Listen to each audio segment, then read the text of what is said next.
This is the first chocolate spread in the world where the first ingredient is chickpeas. So it's neither sugar or sweetener. So the first ingredient is chickpeas, and then we don't use palm oil, but we use sunflower oil, and we don't use soy lecithin, but we use like sunflower lecithin. So we have free soy, free palm oil, and also the other stuff. We wanted to have a product that was also good for the environment. So we have no plastic in the packaging. Okay. So it's a glass and it's a tin. Usually everybody knows that coffee is basically two plants, that is Arabica and Canephora, that everybody says Robusta because it's a plant that grows not very high, so it's a very strong plant. What we do in Italy, we don't grow any coffee in Italy, but Italian coffee is famous. Why? Because espresso is not just a product, it's a process. So because we don't grow any coffee, we can buy different origin of coffee and blend it, because as life should be, a real good cup of espresso should be balanced. So you can have aroma, you can have body, you can have flavors. So real mission of Italian espresso is to make a complex cup, blending different origin of coffees. We are specialized in making the gluten-free and the vegan noodle. It's made out of rice flour. Why did you choose rice as the base? Well, we tried several ingredients like corn or so, but the texture and I think the best texture was in rice. Okay. Yes.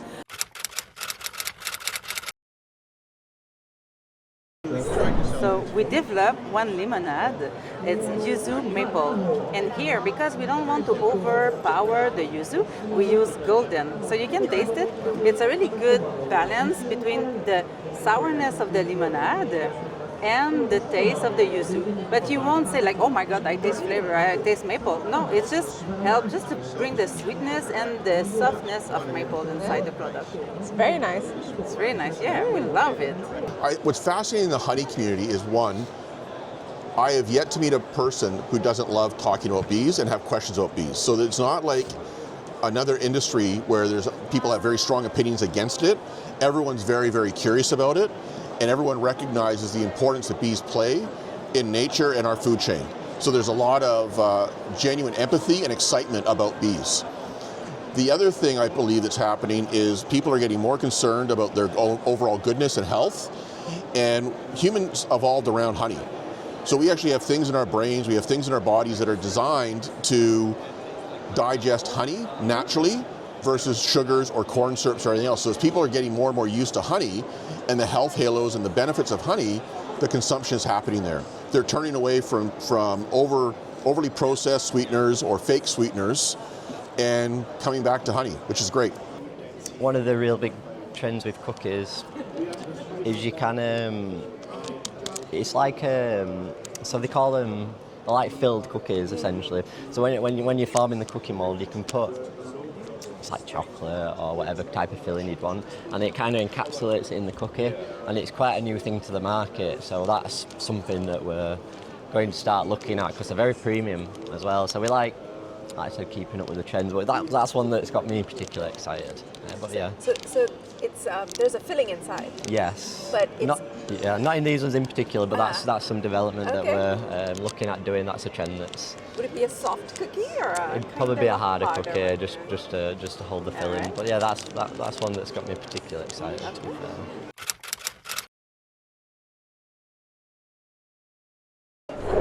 Japan is fascinating because they do business similar to how I was raised, and it's with a lot of integrity and authenticity, quality, and it's just a unique market. I think I've enjoyed my time getting to know the Japanese people and understanding the market. And I think it's exciting for us to learn from them, as well as be able to share our oishi products with them. Obviously, Japan and much of Asia has a very strong affinity for honey, and they recognize the medicinal values of honey.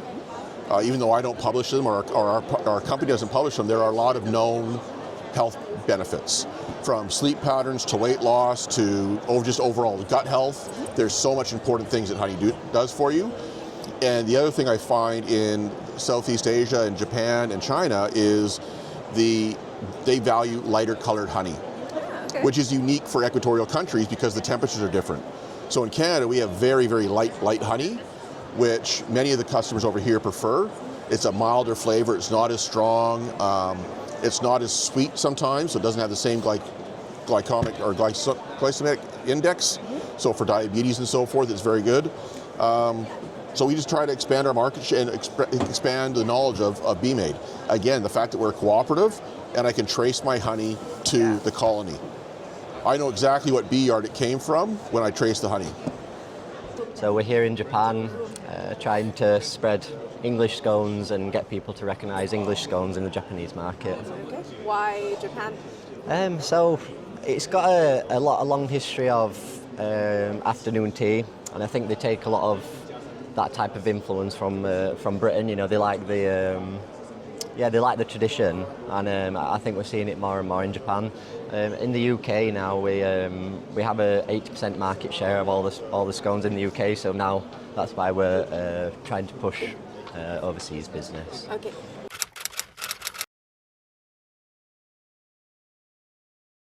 Actually, the global warming, like coffee and cacao, the price is crazy actually. Yeah, raw material price is almost double or triple.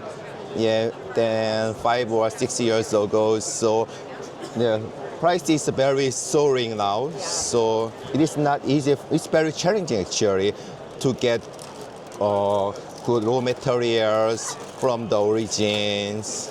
But you know, one of our founders is a cocoa trader. So he has lots of connection and know-how. So based on his network, we try to supply our product to customers with reasonable price. Listen, most of the time people get a bit scared about the chickpeas, so they think that it was hummus, but it's not. Yeah, you have tasted and you see like it's a real chocolate spread. And since we launched the product some years ago, we have seen some other brands start using chickpeas as well as a source of protein and fiber into the chocolate spreads. In the last 2 years, coffee prices spiked a lot. Like the margin is little, and in Italy we have this problem with the cost of the espresso, because espresso is so common and it's really part of our cultures. People are not available to pay more than 150, 120 euro, 1.2. With this price, it's impossible to have. It's really hard to experiment, with different origin, different qualities of espresso. It's really hard to have a good cup with this price because you have the cost of the shop and you have the cost of people working on it. So I think the biggest challenge will be exit this mentality of popular coffee and go into luxury products. So I think what we should really do, we have an espresso, like a super basic espresso where everybody can invite another one to have in the coffee shop, but we also need to have a menu like wine where you can choose, if you are available to spend more money to have a better product, you should be able to do that. That's not possible everywhere, not yet in Italy. But I think this is our challenge for the next years. Yeah, baked goods especially, so we use a lot of butter in this products. So the challenges really, for us, one of the biggest challenges is commodities prices. So just to give an example, butter a few months ago was £6,000 per tonne, which for our industry is extremely high. It's normally half that. So we use many tons, tens of tons of butter a week. So that difference in commodity prices straight away, it can really give us not financial struggles, but it just makes us really need to look at what we're doing, make sure we stay efficient. And it's interesting sometimes. You can work the same amount, but cost the commodities are so difficult. Like you just obviously make a lot less money, and it's not. So yeah, I'd say commodities can be the biggest difficulty. I mean, flour also kind of Flour shot up with a bit. the Ukraine situation, and they say Ukraine's the breadbasket of the world. The amount of flour and wheat that they export. So yeah, you quite rightly so. It's it was a big challenge. We're still navigating that as well. So How much of the costs have you had to pass them on to the consumer? Have you had to? No, we raise try prices? whenever we can. We soak up costs. There's been times where we've just been breaking even. We've not been making anything, but unless we really have to, that's the only time that we pass costs on to the supermarket. We really try as best not to, and we try and have like a good relationship with the supermarkets where they know that we're not going to just put costs up just because why not. We really don't try to push costs on. We try and soak it up where we can, but we try and be more efficient so we can do that. Well, as I told you, they're making the new ingredients, they're making another kind of noodle. Okay. Okay. I'm really curious I'm not now. so I can say right now, but Okay. So how long does it take you to develop a new recipe? we started like a year and a half ago. Yeah, And are you close to finishing? almost. Yes. Okay. So when do you anticipate that will be in the market? Well, I don't know. We have to test. So maybe in 2 years or so. I think understanding the language and the culture are two things. To your point earlier, it moves quite slow, and that's okay. It moves slow and then it moves fast. I think that's a little bit, and there's a lot of pieces in the mix, so you've got to have your trade partner, your importer, your distributor, your retailer, probably a consultant, all those things. So it's a little bit more complicated, but we're taking some things we learned from our experiences in Canada, where in the beginning that's how it is before you get to dealing direct. So the challenges are competition. I mean, our biggest competitors are the biggest companies in the world: Coke, Pepsi, Nestle.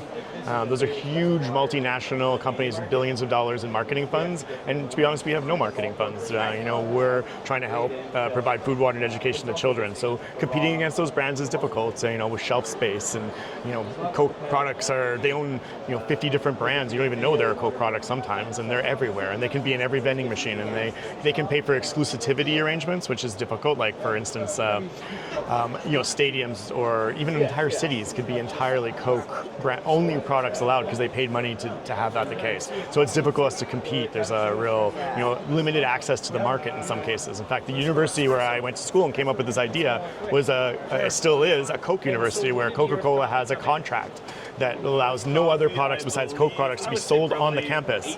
So I can't even sell my own product on the school that I came up with the idea with. Yeah. 0.00.